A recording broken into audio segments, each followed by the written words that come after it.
Hey everybody, this is Tony Gray from the Opinionated Security blog. Today on the second episode of the Opinionated Security podcast, we're going to learn about identifying standards drift and how to govern the risks that are associated with the drifting of standards. So in this video, we're going to discuss some of those design patterns that can help you identify that risk and define the maturity of your governance so that you as a senior security practitioner are able to measure and communicate that to your executives. So we're going to start by having you ask yourself a simple question.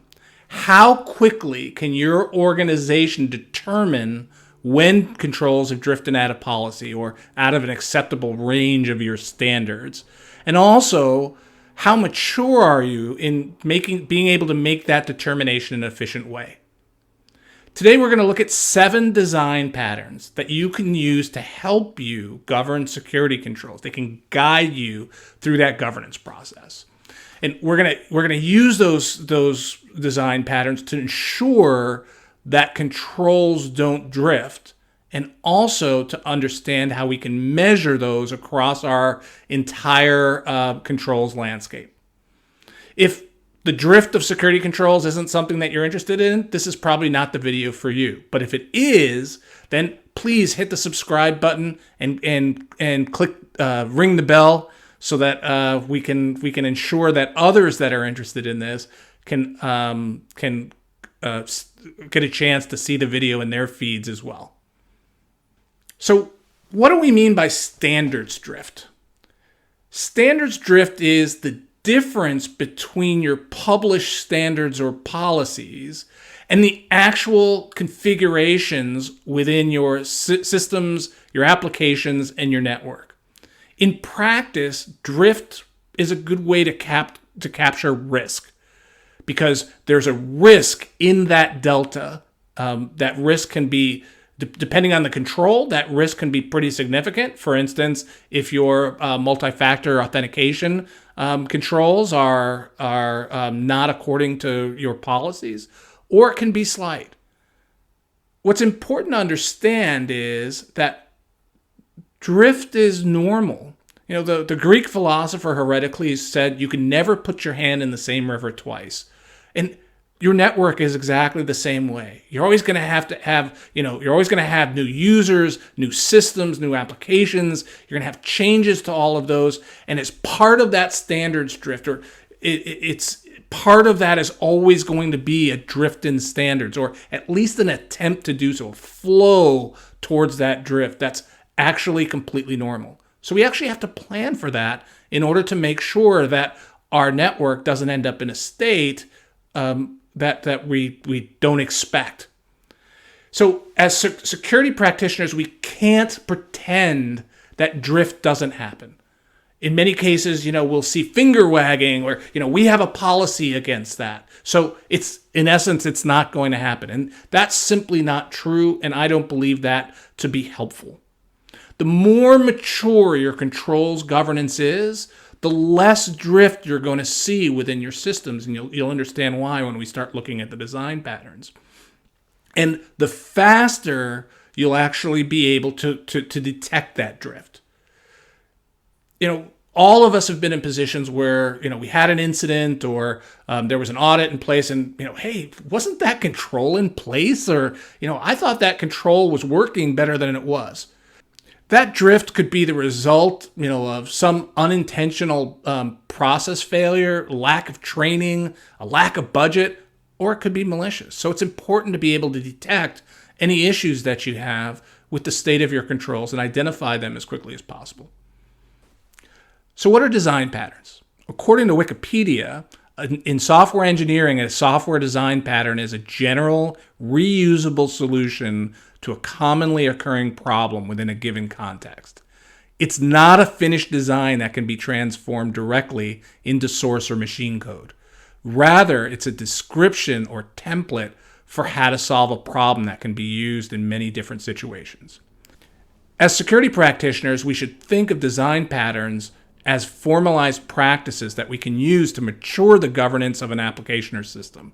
If maturity is our objective, we can rank those design patterns by the desired maturity objectives, the level of automation and effort that's required to implement and maintain those design patterns, and determine what situations a given design pattern might apply to. So how do we use design patterns in the context of controls governance? Well, we can really use it three ways. We can use it at the control level in order to determine how we're currently approaching the governance of a given control, regardless of the controls family that it might be in, and any differences between those control families. In a sense, we're normalizing a way to classify across a whole series of different control families. Second, we can determine what our desired state is for each of those controls. So if we don't like the current maturity level that we're at, we can identify what we believe to be kind of a better future state for that, and then work towards moving our controls landscape, the governance of our controls landscape, towards that desired end state. And then lastly, we can look at design patterns in the aggregate and use them to have a normalized way to communicate and measure our controls governance across our entire controls landscape. So at this point, before we dive into the design patterns, you may be having two thoughts. First of which is, who's responsible for identifying and fixing drift? Well, that really depends on your organization. I might be a CISO, but I'm probably not your CISO. So you're going to have to make that determination of where that happens. I've seen organizations in which the business process owners are responsible for fixing drift. I've seen other organizations in which the security team is responsible for fixing drift. This needs to all be defined by you and your senior leadership team in conjunction with resourcing decisions around your executive team. But someone's going to have to own the identification and fixing of and remediation of drift, and putting treatment plans around risk areas that contribute to drift. A second question might be, isn't this the job of IT audit to do these things? And it's really important to understand the difference in roles. The security team should be governing while the internal IT audit teams should be validating and verifying. And that process of validating and verifying may be too infrequent for the amount of drift that can occur, particularly in critical controls. The idea being that the security team is investing in governance of these, in the day-to-day governance of these controls, detecting that drift and getting that drift remediated long before the IT audit team comes in or a malicious actor comes in order to take advantage of the risk that's been produced by said drift. So let's jump into the design patterns. Design pattern number 7, manage by exception. And I'm not a fan of this design pattern, but it's a reality for it probably anecdotally the most common design pattern that security organizations use. This is where the drift or deviation from policies is usually discovered when there is some sort of audit or some sort of review or an accidental discovery, or in the worst case, an incident. This design pattern doesn't involve much effort. In fact, some of that effort is intentional, where the policies sit on a shelf, no additional investment until some event happens that highlights the drift or deviation from your policies. Some small security teams see this as a way to stretch their limited security investment. Drift, once found, would then just be entered into the risk register if it's too large to be automatically fixed. My personal opinion is this is really a false economy. It's true that some exceptions might take years to discover or actually never be discovered, but once found, there might be so much drift that it takes an exceptional amount of time, resources, and money to clean up that particular drift. Not to mention any particular costs or fines if an incident is part of that drift discussion. A second issue with this design pattern is really the potential for crisis of confidence. Your execs do invest something in the security program. You may not think it's enough, but they certainly invest in the security program, and they expect some sort of return for that. Now imagine from their perspective that each time there's some kind of audit or review, there's a whole set of standards and policies that have drifted very far away from the expectation. And that's being reported by an independent third party up to either the executive team or the board, depending on your organization. Executives might begin to wonder about the value of their investment, and if we're really, as senior security practitioners, beginning to really able to stay on top of the security program. Policies are just really one part of governance. So if you want to get resources as either a CISO or some other senior cybersecurity leader, you're going to want to be able to demonstrate to your executive team that you understand your program and that you're on top of these issues and working to get in front of any sort of drift and actually are working towards reducing the amount of risk that you have within your organization. That way you'll avoid having a crisis of confidence. Design pattern number 6, manual reviews. This is probably just as popular anecdotally as is the previous design pattern of managing by exception.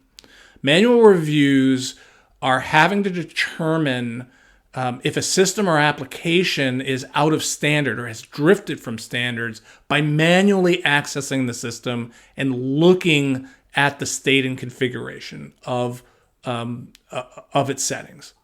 So this really is a very popular way. We do this quarterly, we do this, monthly, and, if we need to, for instance, review the firewall because we have some compliance requirement to do that, we'll normally send an engineer out to perform that manual review or to check the email configuration, those sorts of things. Also, if a machine is compromised, a lot of times we'll physically or remotely enter that machine and then run commands searching for or reviewing remote connections or processes or other forensic evidence for anything that might look suspicious. What makes this design pattern so popular is it's really easy to plan, track, and measure the frequency with which these reviews are completed. And also, there may be some legacy systems, for instance, that simply don't have the ability to be automated in a way that makes sense for your organization. And so this may be the only way that you could detect drift on those legacy systems. The downside of this design pattern is really that it doesn't scale very well. So, how many enterprise applications and systems do you have within your inventory? You can sample some of them, you can look at some other ones, but there's probably a large amount of those that are never going to get reviewed in any way. And if they are, it takes not just a large amount of time, but likely also specific expertise to perform the review. You're probably not going to have your intern be able to go and perform a thorough manual review of a mission critical system, nor do I think you want that to happen. So there's some level of expertise that's required. And then, even on the best days, the best engineers might miss something. They didn't click on a configuration menu or something else. They believe that they have performed a thorough review, and unintentionally they've missed the one thing that is out of compliance or is reflective of standards drift. So Again, this is a popular design pattern, but it's not necessarily the best because it doesn't necessarily scale. It requires a lot of expertise, and there's just the simple probability that eventually you're going to miss something important. Design pattern number 5, raw data correlation. I promise you that all of us, every single organization has some aspect of this design pattern governing their controls today, regardless of their state of maturity. This design pattern requires a human to manually look through data related to the state of a system, application, or user that that data has been generally moved to a known place off the system or otherwise generated in an automated way. You'll have to manually search through that data in order to find instances of standards drift. This human review of raw data can come in multiple forms and be present in millions of ways throughout your organization. It could be something as simple as an employee who every morning has to look through an email inbox that has a number of alerts, hundreds if not thousands of alerts from the night before, to determine if something has somehow drifted out of policy and needs some sort of response. It could be, the raw analysis of log data and searching through that log data, looking for instances of compromise or threats or making or doing research to determine if something was put in that raw data that is indicative of a system or application or user that has somehow drifted from standards. It also could be looking at the results of the scans from your application security tools to determine which are false positives and which are not false positives.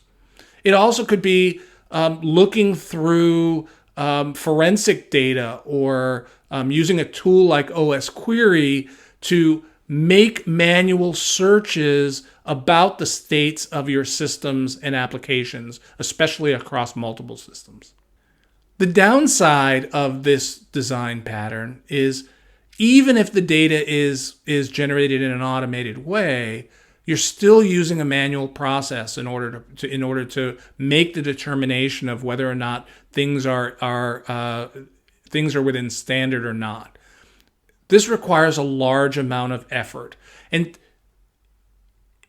even data in an automated way that's generated in an automated way might require some level of tribal knowledge in order to be able to ascertain. So you could bring in a new engineer who has a high level of technical knowledge, and yet there's still that tribal knowledge that's required about your particular systems so that they might not understand if something is or is not indicative of an issue that needs to be fixed. They may also need to know how or where to search for these documents and may have to repeat these on a regular basis in order to get the level of coverage that you need to understand if there's to get the coverage and frequency that you need in order to detect standards drift in a particular system.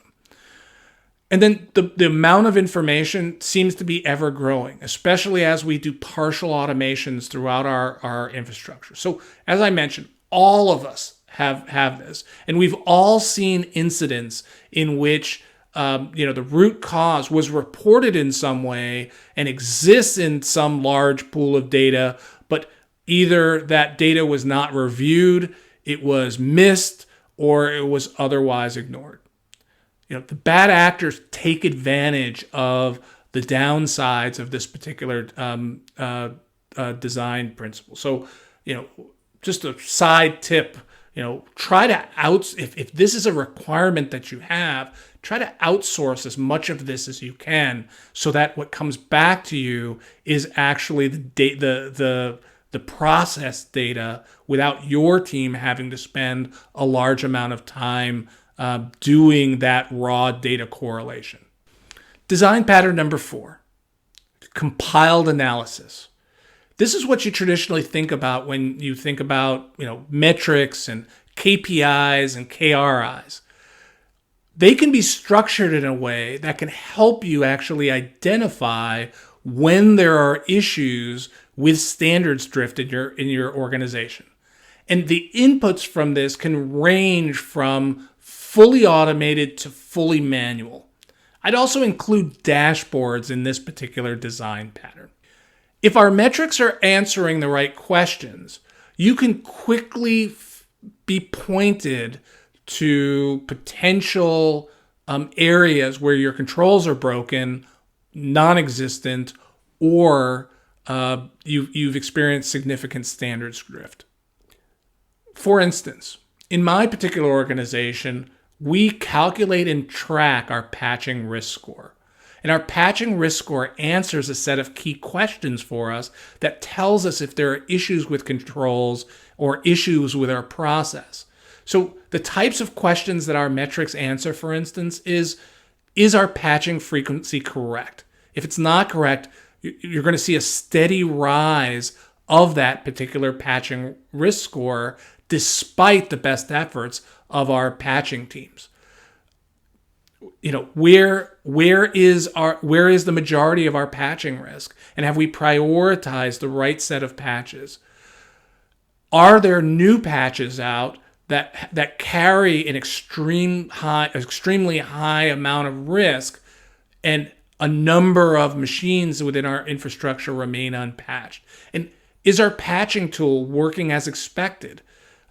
We were able to actually find an issue in our particular controls in which our patches were timing out because of a configuration setting. But we didn't find that because of an actual review of the settings initially. We found that, or suspected that something was broken, because we knew that our patching frequency was sufficient, but we weren't seeing a regular decrease in some of our areas. And that led to an investigation, which then revealed that we had some broken deployment configurations, and those were fixed. And now we watch that score, tumble in the weeks following that particular discovery.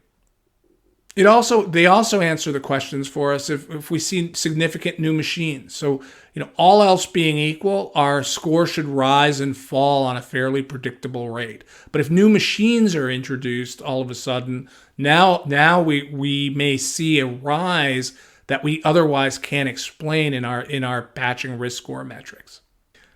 Of course, the only real downside of this particular design pattern is, you can waste a lot of expensive time measuring the wrong things. So you have to make sure that your metrics actually answer interesting questions.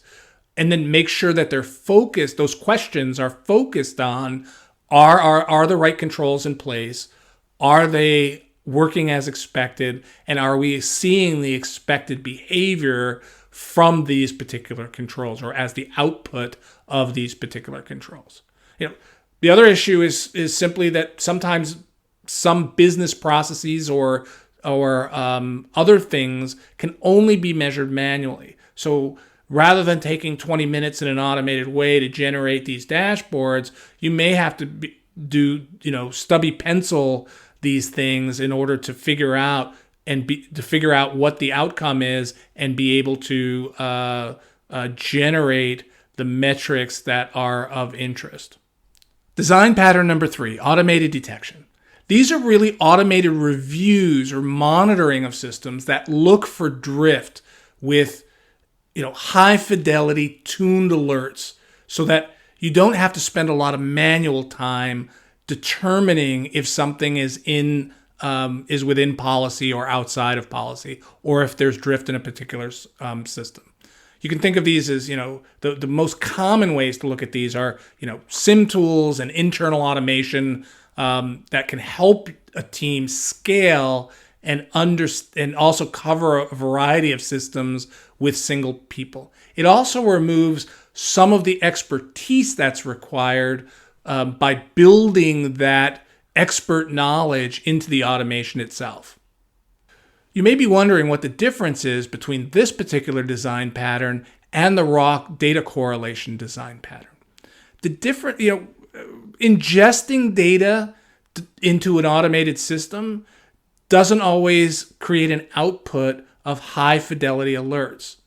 If you're determining in manual ways whether or not there's standards drift, that's probably not the automated detection or the best use or the best application of the automated detection design pattern. And you're probably not using it. You're probably using the raw data correlation. You might apply this particular design pattern in a million different ways. You could have, for instance, a high fidelity alert that says a user's been added to the domain admin or local administrator group. You might have a situation where you want to alert on successful authentications via username and password, but failed MFA authentications, because perhaps that's an indicator that the authorized credentials had been stolen in some way, but the bad actor did not have access to the secondary form of authentication. You might also use this, for instance, if to determine that the owner of a particular endpoint process is an administrator of some form, and that process is making a remote connection out to some foreign country or outside of the network, outside of what your policy dictates. I like this design pattern because this design pattern scales well.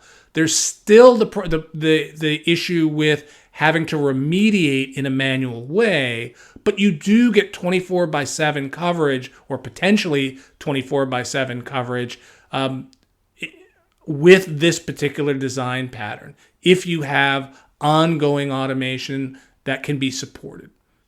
Sometimes this particular design pattern doesn't apply or doesn't work because of the nature of legacy systems. A downside to this design pattern is it usually requires some sort of investment in either a tool or custom automation. And if it's custom automation, that custom automation is not only going to be needed to be created with the expertise, the expert knowledge built into the business rules of that automation, but it's also going to need to be maintained.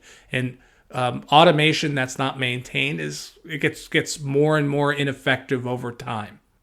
Design pattern number 2 is self-healing. This is one of my favorite design patterns because it's full automation. And what separates this from previous design patterns is not only do you have the element of automated detection, but you also have automated enforcement, which is an action that takes place which brings that standards drift back into within your policy. You see this a lot. Good examples of this would be your antivirus, for instance. A file comes in, it's outside of what's allowed on your system, and there's automated enforcement action that takes place. Same with data loss prevention tools. Someone is trying to move a file, a sensitive document of some sort, to some area that they're not supposed to move this, then some action takes place which blocks the user from having to do this. So things never get too far out of enforcement, or out of standards before the enforcement action takes place. The downside, of course, is that self-healing may not be available for all systems. And there's likely a process that you'll need to go through to inform and train users so they don't take actions which would drift from standards and require that enforcement action to take place. That way, at least they understand why they've gently been brought back into a place that meets your policy. Design pattern number 1, and probably my favorite of all of them, is secure by default. And this design pattern is effective because essentially all of the security friction is abstracted away from the user, because the user simply can't perform tasks that are insecure or that cause drift from standards. They can do multiple things in the best cases, but those guardrails keep them within policy at all times, and the permissions that have been applied do not allow them to get out of policy in any way. A great example of this is an ATM machine. With an ATM machine, users can perform multiple functions, but they're never really going to be able to do serious damage to their own accounts, and they'll never put the bank seriously at risk. The bank won't ever be robbed directly through the ATM machine, and if it is, there's only a fixed amount of risk to the bank as a result of that. This is a great situation and a great design pattern for a cyber team. Some examples of these might be, using GPOs, group policy objects, so that Windows users can't auto-run USBs if they were to put one of those into a USB port, or disabling macros on files that they bring in from external sources. Conditional access rules might be another good example of this, in which users are provided a set of access privileges that are in line with where they're logging from, what sort are they on a corporate machine, not on a corporate machine, and it shapes their permissions in the background in a way that there's only a fixed amount of risk to the organization that has defined these. Conditional access also lets us perform actions that help to shape that environment as well. For instance, dynamic multi-factor authentication might be required when a user wants to access a sensitive file, just so the organization can be sure that this is the actual user that is represented by that request.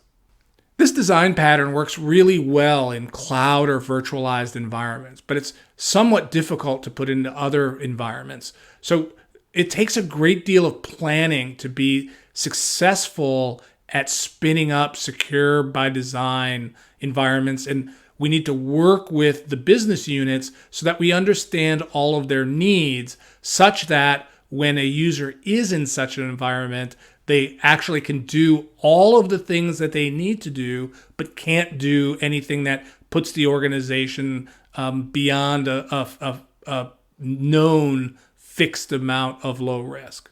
This design principle also requires an investment in automation and maintenance of that automation. And that's something you're going to have to plan for and gain agreement with from your executive team. Using the design patterns for governing security controls. So there's that key question that we want to be able to answer for executives. How quickly can we determine when controls are out of policy, and how mature are we in performing that task in an efficient way? So we defined 7 design patterns that can help us to figure out how to best govern a given security control. So let's review really quickly those 7 design patterns. Secure by default, self-healing, automated detection, compiled analysis, raw data correlation, manual review, and manage by exception. So we certainly can use these design patterns tactically to help us identify opportunities to mature the identification of standards drift across individual controls. But as senior security practitioners, we can also use these more strategically in the aggregate, and begin to understand holistically where we need to put more effort into automation and maturity, and do that in a way that can be measurable and reportable to other executives within our organization. So how do we begin getting that more holistic view? It actually starts at the granular level, at the control, and likely at the system level.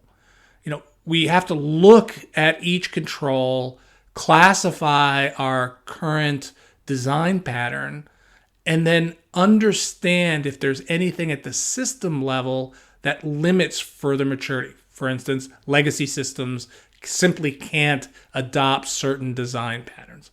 But I really want to use the word limits with caution, because sometimes there's creative thinking that needs to be encouraged. And at this stage, we're not limiting ourselves by resources or budget. It's a simple question of, is improvement even possible? As an example, we might have a legacy system today that we're currently performing manual review on. That might seem like a limitation. But if we think through without regard to resources or budget, that manual review might be outsourced to a third party who can then roll up those findings into the design pattern of compiled analysis for us. If improvement isn't possible, and our current state is, in essence, something short of secure by default, but it's the maximum that we can that's possible given that particular control or systems underneath that control. We'll need to mark that in some way, and we can mark that as fully mature, meaning this is the maximum amount of maturity that we can possibly get on that particular system, even if it's not secure by default. There's also another modifier that we'll need to take into account, and we'll call that acceptable maturity. And acceptable maturity means that we have a level of maturity or a design pattern that is acceptable because of operational or risk reasons, not necessarily because of limitations in budget or resourcing. Once we've gone through that exercise, and I don't want to make it sound like it's a trivial exercise because it's not, but once we're done with that, we'll be in a place where we have enough data points to begin analyzing and applying that common set of classifications across those very different control families, and being able to understand our level of maturity for governing those controls. So in terms of a presentation format, you might use percentages, where you have the percentages across your entire control library for each design pattern, also the percentage of those that are at full maturity, and then those that are at acceptable maturity. You might also use a matrix format, which is something that execs can easily consume and understand. You're really only limited by your own imagination. This exercise in governing controls always brings surprises. You may find gaps that you didn't know existed in your control families. Your